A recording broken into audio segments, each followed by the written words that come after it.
The noise of Piraeus Harbor was a constant grind. The groan of container cranes, the sharp cries of gulls, the low throttle of ferries churning the Aegean. In a small cafeteria on a back street, smelling of stale cigarette smoke and strong coffee, a man named Ari felt his palms sweating. He was a scion, a volunteer assistant for the Institute. He owned a small shipping logistics firm, a perfect boring cover that allowed him to see the manifests and hear the chatter of the docks. Today, the chatter had turned dark. Across from him sat Mika, his case officer from the Mossad's Athens station. Mika looked like just another Israeli businessman, slightly sunburned, wearing a linen shirt, his eyes hidden behind sunglasses. "They used the phrase," Ari whispered, his gaze fixed on the sugar cubes on the table. He hadn't touched his coffee. "3 men, I didn't recognize them, North African dialect. They were talking about a shipment to Paris, and then one of them," he laughed and said it was for the wedding gift. Mika's posture didn't change, but his focus sharpened. Wedding gift.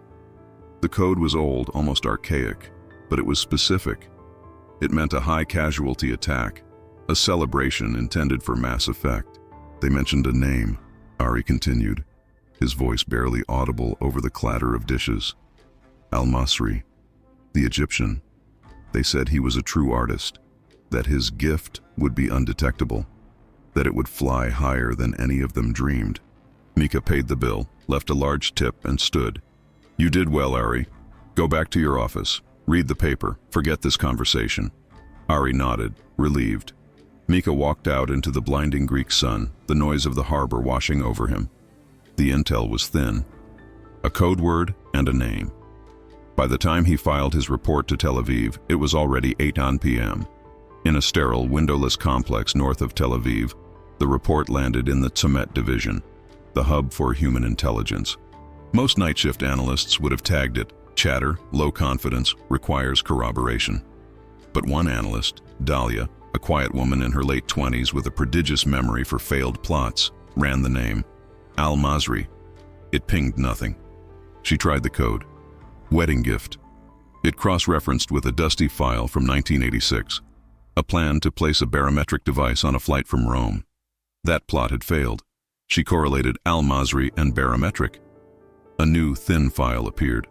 A CIA watch list query from 6 months prior. An Egyptian-born, German-educated aerospace engineer named Farid Al-Masri.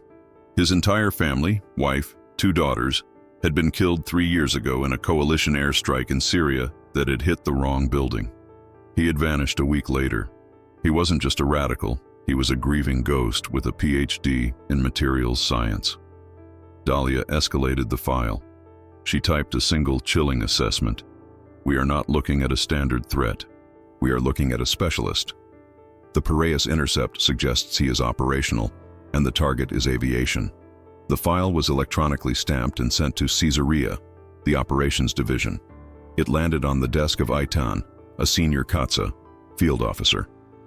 Eitan was a man defined by a single failure, a capture operation in Dubai that had gone public, a loud mission that had embarrassed the Institute. He had worked his way back from disgrace with methodical, silent successes.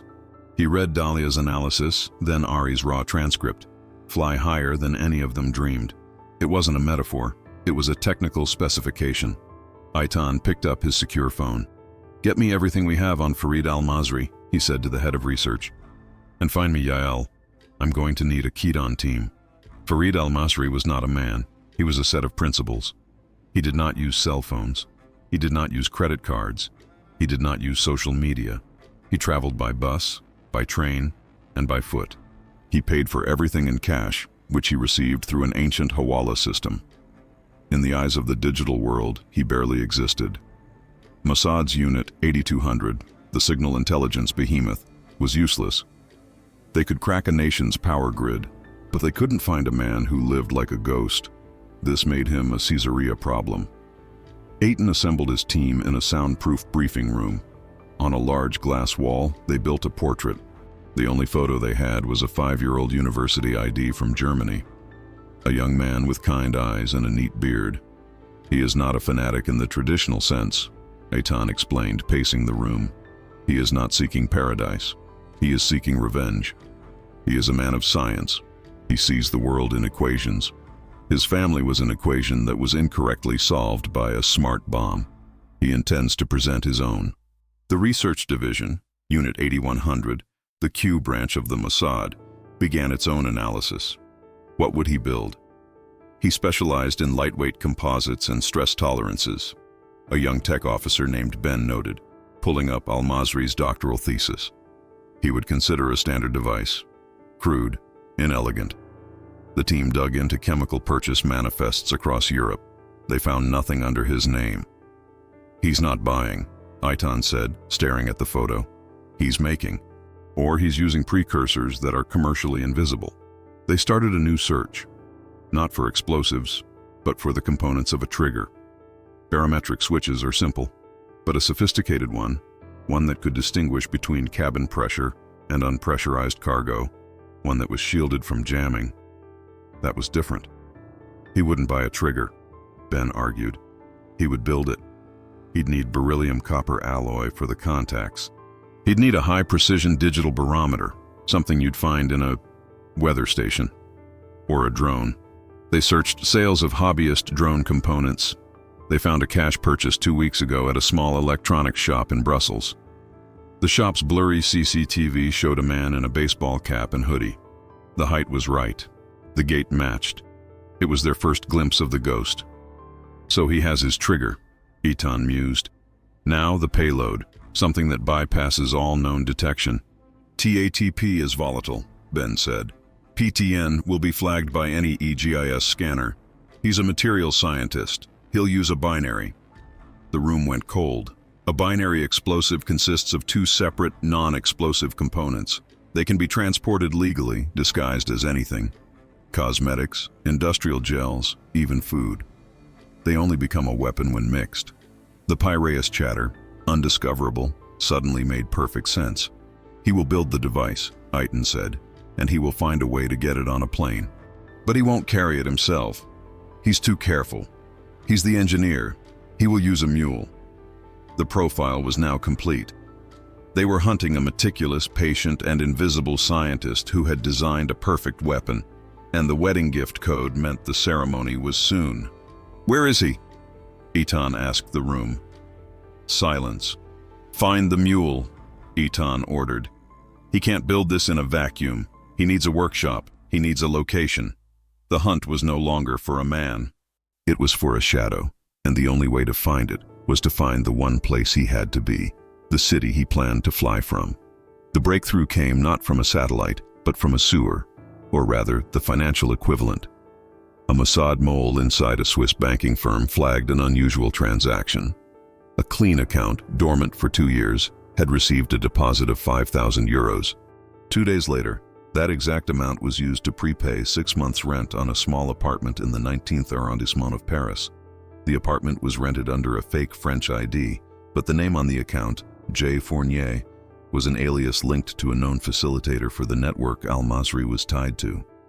The 19th arrondissement, a dense multicultural neighborhood, easy to melt into, easy to disappear, and crucially, close to the Gare du Nord, a nexus for travel to Brussels, Amsterdam, and Charles de Gaulle Airport. "He's in Paris," Eitan stated. The director of Mossad gave the order. It was quiet, firm. Green light, Metzada protocol. Metzada was the last resort.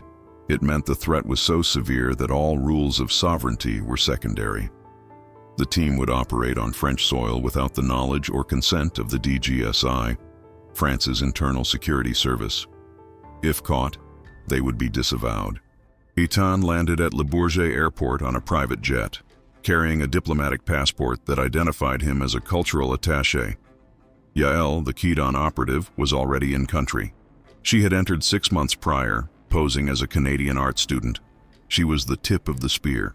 They met at a sterile Mossad safe house, a Haussmann-style apartment with views of the Seine that belied its true purpose. It was a fully equipped operational base. "The apartment is on Rue de Meaux," Yael said, not bothering with pleasantries. She was all kinetic energy, a coiled spring. 5th floor, one way in, one way out. Overlooks a park. He's either there, or he's using it as his lab. We need eyes, Eitan said. Already done. Within 4 hours, a maintenance van was parked down the street containing 2 tech ops from the Paris station. They had a direct line-of-sight microwave link to an operational post OP Yael had secured in the building opposite. The OP was a rented-out Airbnb, its guests now 2 Mossad surveillance specialists. We move in tonight, Eitan said. Minimal footprint. We need to know what he's building. We need to know when. And if he's there? Yael asked, her hand instinctively resting on the small of her back. No contact, Eitan said firmly. We are ghosts. This is an intelligence mission. We watch. We wait. We find the device. And we find the flight. The problem with hunting a ghost, Eitan knew, was that you had to become one yourself. And Paris was a very difficult place to be invisible. The DGSI were good. They were territorial. And they were, for now, the adversary. The team moved out under cover of darkness, melting into the rain-slicked streets of the 19th. The operational post was suffocating. It was a single, small room with peeling wallpaper, smelling of dust and mold. The 2-man surveillance team had been in place for 24 hours. Their world shrunk to the 10-degree arc visible from their high-powered spotting scope. They watched apartment 5B across the park. The lights were off. The curtains were drawn. He's clean, Yael whispered, her voice a dry rasp in Eitan's ear. She was in the hallway of the Target building, dressed as a courier, a prop package in hand. A micro camera in her glasses relayed the feed to Eitan, who was in the maintenance van. He swept the landing, Yael continued. No prints on the doorframe, no dust disturbance. He's either not here, or he's a professional. Pull back, Eitan ordered. We wait. For 48 hours they watched. Nothing. The apartment was a tomb. The team rotated in shifts, living on energy bars and cold water. The strain was immense. Eitan felt the timeline compressing. The Piraeus whisper was now a week old. The engineer could be gone. The device could already be in transit. This is wrong, Eitan said on the 3rd morning. The sun was rising, painting the Paris rooftops orange. He paid 6 months' rent. He's not using it as a crash pad. He's using it for work. He's just not living there. He turned to the tech ops in the van. I want audio, now. Boss, the DGSI sweeps this district for bugs constantly. It's too high risk, one of them protested. We don't plant. We listen, Eitan said. Get me the laser microphone. They aimed the sophisticated device at the glass of the apartment window. It measured the infinitesimal vibrations on the pane, translating them back into sound. For an hour, nothing but the ambient hum of the building, and then a click, a faint metallic scrape. And then silence. He's there, Eitan breathed. He's been there the whole time, working in the dark. The team's energy shifted. The ghost had a pulse. They watched. At 2:17 p.m., the door to 5B opened. A man emerged. He fit the description. Baseball cap, backpack, nondescript clothes. He walked down the stairs, avoiding the elevator, and exited the building. Yael, you are primary, Eitan commanded. Stay 2 blocks back. Do not engage. Do not be made. Yael was already moving, a shadow detaching from a doorway, melting into the pedestrian traffic. She was a master of clean pursuit. She mirrored his movements, stopping to look in shop windows, pausing to check her phone, always keeping 2 or 3 blinders, other pedestrians, between her and the target. Al-Masri was paranoid. He boarded a bus, only to get off 2 stops later. He entered a metro station, let a train pass, then doubled back. He was cleaning himself, but Yael was better. She anticipated his moves, handing him off to another floater on the team, who picked up the tail seamlessly. He led them on a 3-hour tour of Paris. And then he did something unexpected. He went to a hardware store. He bought a small digital scale, the kind used for baking, and a container of common kitchen bleach. He was in his final phase. The team watched him return to the apartment, the door clicking shut. He's mixing, Ben, the tech officer, said from the van, his voice tight. He's using the bleach as an oxidizer. He's making the components. Yael, I know, Eitan said. We have to go in. We have to see the device. He's in there. Yael protested over the comms, now back in the OP. Not while he's there, Eitan said, his eyes on the apartment. But he will have to leave again. He's a man of routine. He just bought his supplies. Tomorrow, he will test or he will get food. And when he leaves, Yael, you have the window. The wait was agonizing. For another full day, the apartment was silent. The laser mic picked up nothing. No movement, no sound. Eitan wondered if he'd been made. Had Al-Masri seen the van? Sensed the surveillance? Then at 11:03 a.m. on the fourth day, the door to 5B opened.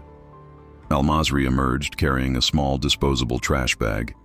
He walked to the end of the street, deposited it in a public bin, and continued toward a local boulangerie. He's out, the spotter in the OP reported. Yael, you're green, Eitan ordered. Ben, you're on the trash. The team split. Ben, dressed as a city sanitation worker, moved to the public bin and, in a practiced fluid motion, retrieved the bag Al-Masri had dropped. Yael, carrying a locksmith's kit hidden in an art student's satchel, was already at the door of 5B. I have 12 minutes maximum, Yael whispered into her comms. The boulangerie he entered was popular. He'd be in line. Go. Her tools were high-carbon steel, silent. She bypassed the first lock in 30 seconds. The second, a high-security deadbolt, took another minute. The door clicked open. She was in. Eitan watched her body camera feed from the van. The apartment was immaculate and cold. The thermostat was off. A single mattress on the floor, no clothes in the closet, no personal effects. It was a laboratory, not a home. Kitchen, Eitan ordered. Yael moved. The kitchen was just as clean, except for the counter. There, she saw it, the digital scale. A ceramic bowl with white crystalline residue. Beakers. He's already processed the precursors. Her voice was calm, clinical. Where is the payload? Check the fridge, Eitan said. He needs to keep the components stable. Temperature control. Yael opened the refrigerator. It was empty, except for 2 large, generic brand tubs of butter. She picked one up. The weight was wrong, too heavy. She peeled back the foil lid. Inside, instead of butter, was a dense, gray, putty-like substance. She opened the second tub. It contained a similar putty, but this one was off-white. Binary, she whispered. Component A and component B. Inert. Where is the trigger? Yael scanned the room. No electronics. She looked at a single book on the sparse shelf, The Count of Monte Cristo. A story of revenge. She picked it up. It was hollow. Inside, nestled in custom-cut foam, was a device the size of a matchbox. A tiny, sophisticated barometer, a receiver, and 2 shielded contact points. He's built it, Yael said. Barometric trigger. And, Eitan, there's a receiver. It's not just on a timer. It's remote capable. This changed everything. It meant he could have a dead man's switch, or he could trigger it remotely. Photograph. Do not touch. Get out. Wait. Yael's camera focused on a small notation, written in pencil on the inside of the book cover. Lie 007. 10 or 15. LY? Eitan asked. El Al, the analyst in the van supplied instantly. El Al Flight 007. Paris to Tel Aviv. It leaves at 10:15 a.m. When? A flurry of typing. There's one every day. Today, tomorrow, the day after. He bought 6 months' rent, Eitan said, thinking aloud. He's not in a rush. He's waiting for the right mule. Yael, out, now.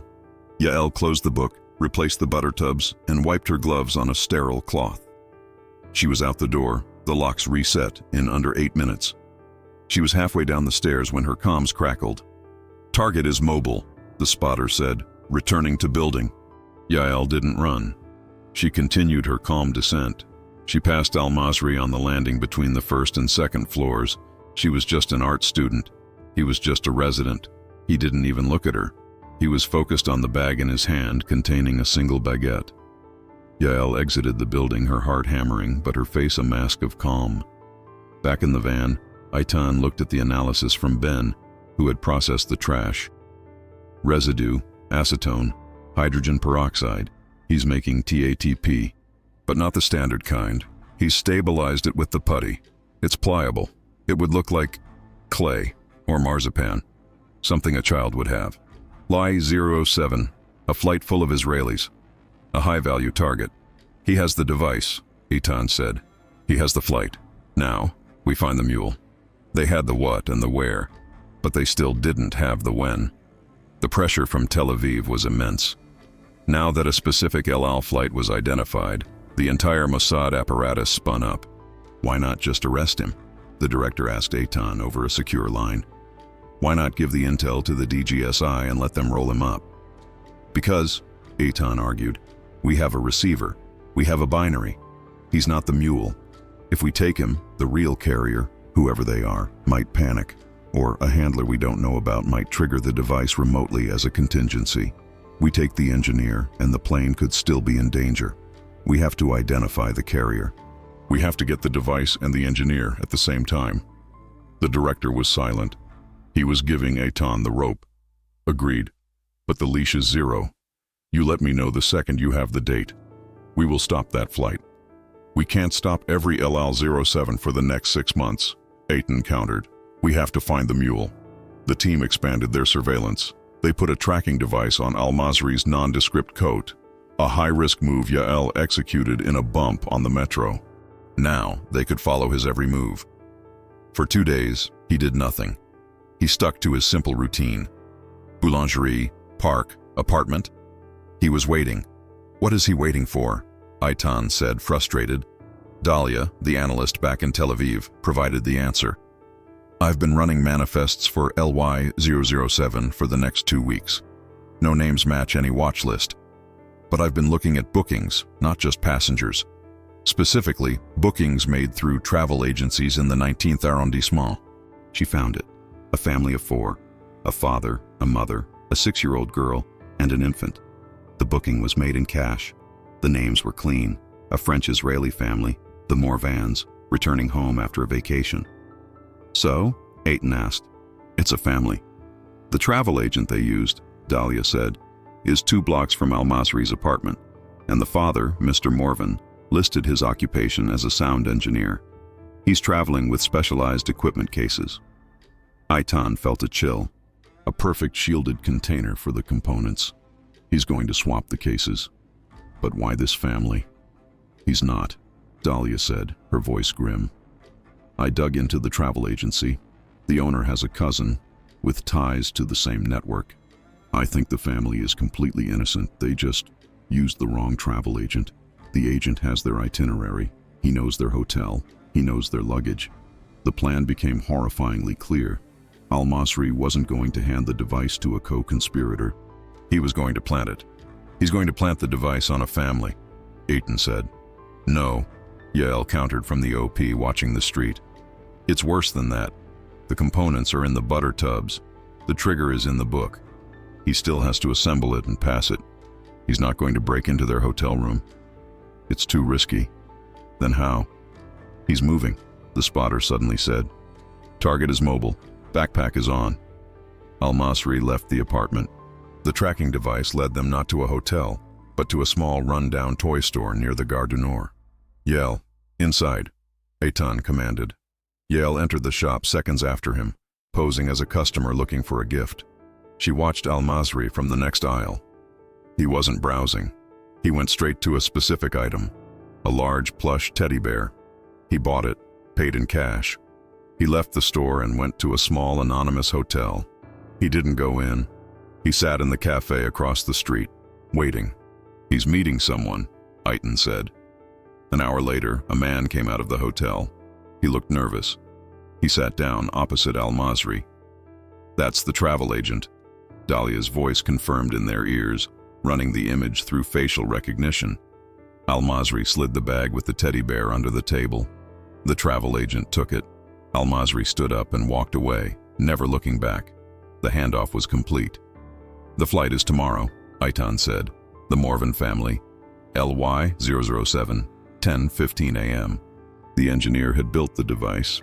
He had hidden it inside the teddy bear, and he had just given it to the travel agent, who would, in turn, gift it to the Morvan family, perhaps as a goodwill gesture for their trip. The 6-year-old girl was the mule. Eitan sat in the back of a black, unmarked Citroën, the engine idling in a cold Parisian drizzle. The man beside him, Sylvain, was the deputy director of the DGSI's counterterrorism unit. He was a tall man in a bespoke suit who radiated institutional arrogance and cigarette smoke. He was furious. "An unauthorized operation," Sylvain hissed, his voice low. "You run a team in Paris without our knowledge. You bug an apartment. You conduct surveillance. You are lucky I am not having you arrested right now, attaché." "Farid al-Masri," Eitan said, ignoring the threat. He slid a high-resolution photo across the seat. "Egyptian, engineer. He's here. In your city." Sylvain's eyes narrowed. He knew the name. "He's built a binary explosive, undetectable by your scanners. He's put it inside a toy. Tomorrow morning, a travel agent will give that toy to a 6-year-old girl, and she will carry it onto El Al Flight 007. Sylvain's composure cracked. An attack on El Al, originating from Charles de Gaulle, was his single worst nightmare. It was a failure of French security on the world stage. "How do you know this?" "My source is not your concern. The device is." "We have 14 hours. We need to stop him. We need to stop the mule. We will arrest the engineer now," Sylvain said, reaching for his phone. "We will take him. My team will handle the airport." "No," Eaton said, his voice hard as steel. "You do that, and you fail. We don't know who else is involved. Al-Masri is not the only piece. We saw him meet the travel agent. Is that agent just a cutout? Is there a handler watching him? Is there a plan B we don't see?" Sylvain paused. The Israeli was right. A premature arrest could trigger a second unknown threat. "And," Eitan continued, "the device has a remote receiver. If his handler sees a GIGN team snatch the engineer, he might press the button. It won't be on the plane, but he could detonate it in the travel agent's home or in the hotel. You'll have casualties and the cell will scatter." Sylvain rubbed his temples. He was trapped. "What is your proposal?" "We do this together, but we do it my way. It is an Israeli flight, and it is my team's intelligence." "Your team," Eitan said, gesturing, "provides the perimeter, the muscle, the official cover. My team handles the device. You want to run an armed operation in my airport?" "I want to run a surgical operation," Eitan corrected. "No guns, no noise. The passengers on that flight will board, and they will never know. The Morvan family will never know." The two men stared at each other, the rain lashing the car. They were from two different worlds. Sylvain, the man of law and territory. Eitan, the man of necessity and shadows. "If this goes wrong," Sylvain said, "if one shot is fired, if your team is exposed, it will be an act of war. I will personally see you buried." "If this goes wrong," Eitan replied, "we will all be buried. We have two targets, the engineer, Al-Masri, and the device. We must secure them simultaneously." Sylvain picked up his own secure phone. "Get me the chief of airport security at CDG, and get me the tactical commander. We have a blue situation." He looked at Eitan. "You have your alliance. Do not make me regret it, Israelian." The plan was a nightmare of logistics. It was a two-ring circus, as Eitan called it. Ring 1, the engineer. Sylvain's DGSI team, a full surveillance unit backed by a GIGN tactical squad, would shadow Al-Masri. They would not arrest him until Eitan's team had the device. Ring 2, the device. Eitan, Yael, and a small elite team of El Al's own covert security, known as the King's Men, would operate inside Charles de Gaulle, Terminal 2A. The Joint Command Post was a sterile, windowless office deep in the bowels of the airport. The room was tense, filled with French and Israeli operatives staring at a bank of CCTV monitors. "Al-Masri is mobile," a DGSI officer reported. "He is leaving the apartment. He is carrying his backpack." "He's going to watch," Eitan said. "He's going to a public place with Wi-Fi, and he's going to watch the flight trackers. He's waiting for LY007 to disappear from the map. The travel agent is also mobile," another report came in. "He has the bear. He's en route to the Morvan family's hotel." On one screen they watched the agent, Pierre, enter the hotel lobby. On another, they watched the Morvan family checking out, the two children fussy and tired. "He's approaching," Yael said, her voice low. They watched the pantomime. Pierre, all fake smiles, approached the family. "Mr. Morvan, I am so glad I caught you. A small gift from our agency, for your daughter. for the long flight. He handed the large teddy bear to the 6-year-old girl. Sophie. Her face lit up. She hugged it. The father, distracted, thanked the agent. The family turned and joined the line for a taxi to the airport. The device was now mobile. The clock was ticking. 7:30 a.m., T-minus 2 hours, 45 minutes. Yael, you are at the gate, Eitan commanded. Ben, you are at the primary screening. You will flag their bags for secondary after they pass the X-ray. We cannot let the French security handle that bear.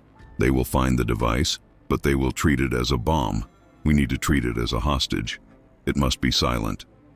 Ben, the tech officer, was now dressed as an El Al security supervisor. He would be at the X-ray checkpoint. Yael was dressed in a sharp El Al ground staff uniform. She would be at the boarding gate. Engineer is entering a cafe, the DGSI reported. He's 2 kilometers from the airport. Good overwatch. He has opened a laptop. Al-Masri was settling in, waiting for the news. The Morvan family's taxi pulled up to Terminal 2A. They were just another family, lost in the river of travelers.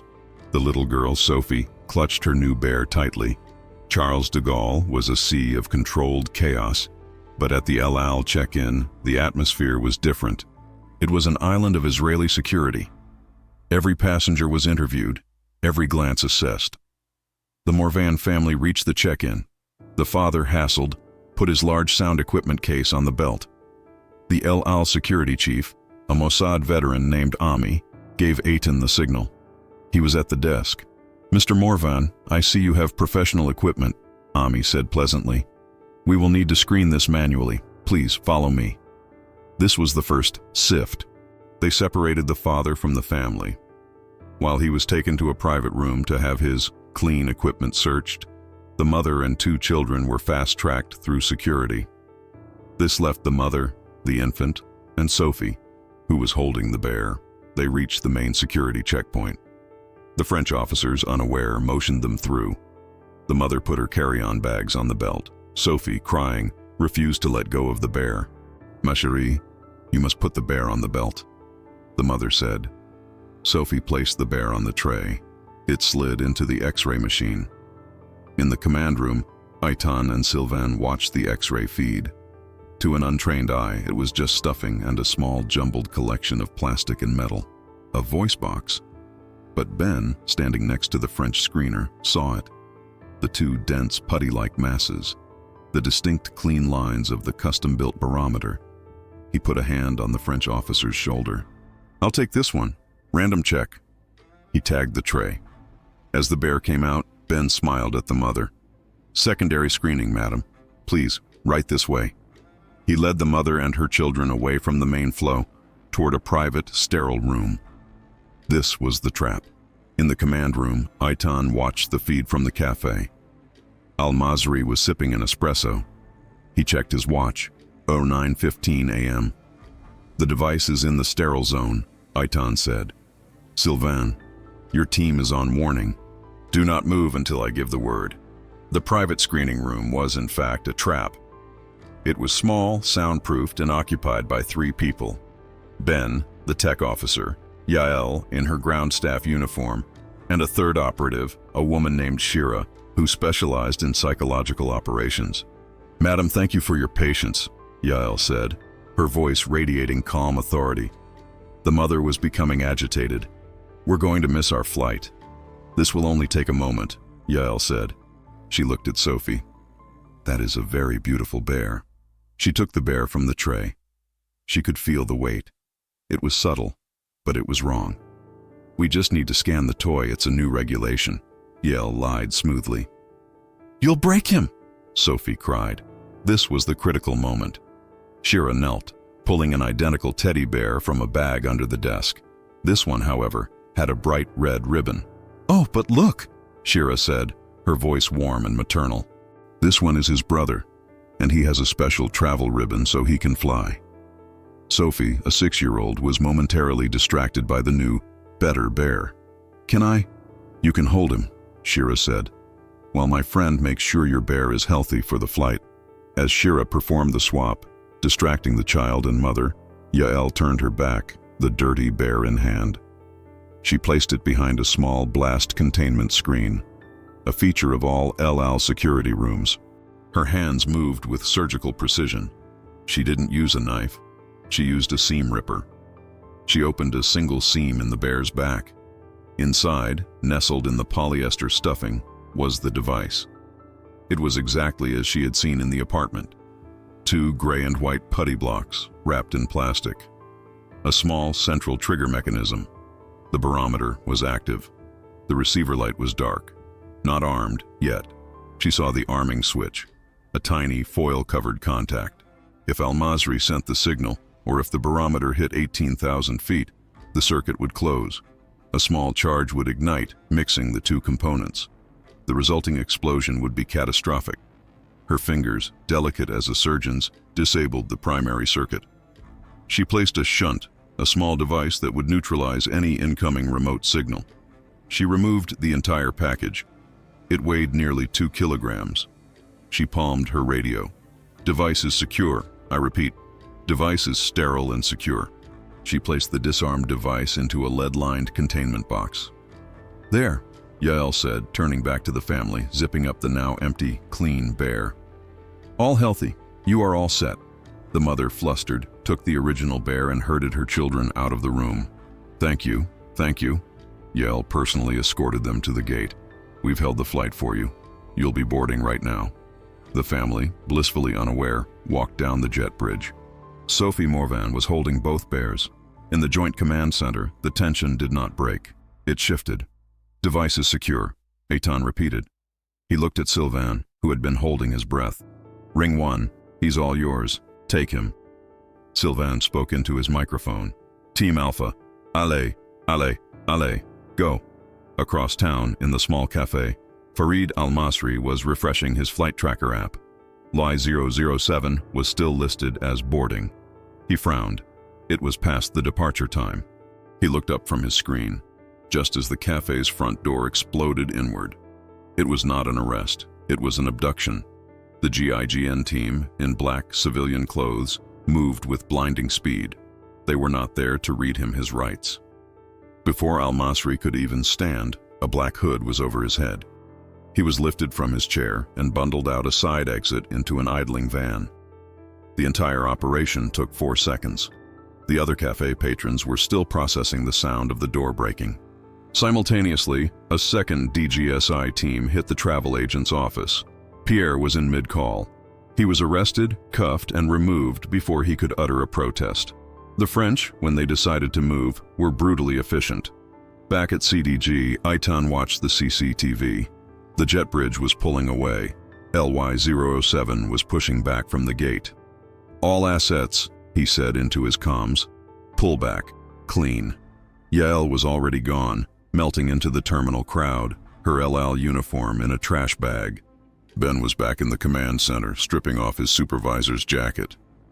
The King's men had faded back into the airport structure. Sylvain lit a cigarette, his hands shaking slightly. My God, Israelian, you cut it close. It was the only way, Eitan said, watching the monitors. On the screen, El Al Flight 007 taxied to the runway. Eitan's radio crackled. It was the pilot's voice, patched through El Al security. Tower, this is El Al 007. We are wheels up. Eitan watched the plane, a white speck, climb into the sky. He held the disarmed device in his hand, now cold and inert. The weight of it, the weight of 250 souls, now safely on their way to Tel Aviv. The debrief was clinical, held in a Tel Aviv high-rise that officially didn't exist. The director of Mossad held the small, disarmed trigger in his palm. It was a marvel of destructive engineering. The French are happy, the director said. They have Al-Masri. He is talking.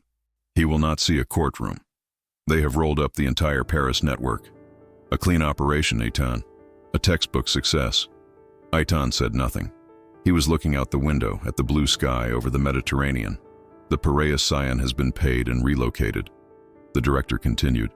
The analyst, Dahlia, has been commended. Yael is on her way to a new posting. And the family? Eitan asked. The Morvans? They landed. They went home. They will never know. The father filed a complaint about his damaged sound equipment. We paid the claim anonymously. A textbook success. Item thought of the 12-minute window, the feel of the apartment, the look on the little girl's face when she was given the bear. He had saved the flight. The title of his report would read, Operation Paris Gift, Success. But the narrative he saw was different. It was a story of moral compromise. He had authorized an illegal, sovereign-violating operation. He had used an unknowing family as bait, allowing them to carry a live, high-yield explosive through a public airport. He had risked the lives of everyone in that terminal, all balanced on the thin hope that his team could intercept a 6-year-old girl at the right second. The passengers on LY-007 had clapped when the wheels touched down at Ben Gurion, a common tradition. They were clapping for the pilots. They were clapping for their arrival. They had no idea they should have been clapping for Yael's steady hands, for Dahlia's intuition, for Ari's whisper in a noisy cafe. Eitan knew the truth of his profession. The public sees the safe landing. They never see the storm the plane flew through. They see the sky, pristine and blue. They never see the men and women who walk in the dark, dirty gutters below to keep it that way. The hunt for Farid al-Masri was over. The flight was safe. But for Eitan, the weight of that success would remain. A cold, heavy object he would have to carry forever. The hunt, he knew, never truly ends. It just moves to the next shadow, the next whisper,